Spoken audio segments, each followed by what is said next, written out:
नमस्कार, मी अश्विनी पुरी. आपण पाहताय DS न्यूज. राज्याच्या राजकारणामध्ये अजित पवारांच्या विमान अपघात प्रकरणावरून आरोप प्रत्यारोपांना पुन्हा एकदा सुरुवात झाली आहे. या अपघाताची CBI चौकशी व्हावी अशी पत्राद्वारे मागणी करण्यात आलेली आहे. मात्र काही जण दुःखाच्या प्रसंगी आधार देण्याऐवजी बुद्धिभेद करत आहेत आणि स्वतःची राजकीय पोळी भाजण्याचा प्रयत्न करतायत असा टोला मंत्री राधाकृष्ण विखे पाटील यांनी रोहित पवार यांना लगावलाय. पाहूयात त्यांच्या पत्रकार परिषदेत नेमकं त्यांनी काय म्हटलंय. सर, अजित पवारांच्या अपघाताची CBI चौकशीची मागणी राष्ट्रवादीकडून आहे. यापूर्वीच त्या अपघातासंदर्भात माननीय मुख्यमंत्र्यांनी DGCला पत्र देऊन त्या संपूर्ण प्रकारची संपूर्ण चौकशीच्या त्या ठिकाणी विनंती केलेली आहे. मला वाटतं याच्या संदर्भात जे वेगवेगळ्या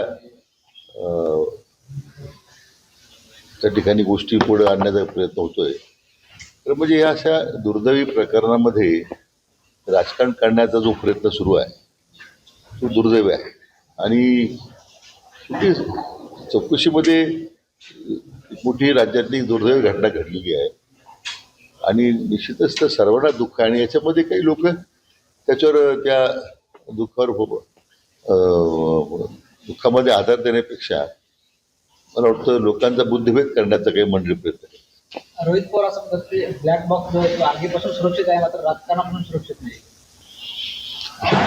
कोण काय म्हणते त्याला फार महत्व देऊन करायचं. मला वाटतं हा सरणावर पोळी भाजण्याचा प्रकार आहे. आपल्या स्वतःची पोळी भाजण्याचा प्रकार आहे. माझी रोहित पवारांना या निमित्तानं सूचना आहे. त्यांनी आता हे सगळे आरोप करणं असे भानगडी धंदे बंद करावे. त्यांनी आता कुटुंबावर दुःख जागा झालेला आहे. चौकशी अंती जे काही होईल ते पुढे येईलच ना. त्याच्यामध्ये राजकारण कशा करता तुम्ही? हैदराबाद त्यांचे आदेश लागू झाले. मराठवाड्यात रोज 310 करोड रुपयाचं वाटप करण्यात आलं. जरांगे पाटलांनी जर पुन्हा जगापट्टा झाला तर आंदोलनाचा इशारा दिला. नाही, मी खरं म्हणजे याच्यात मान्य जरांगे पाटलांच्या भावनेचा मी पण आदर करतो.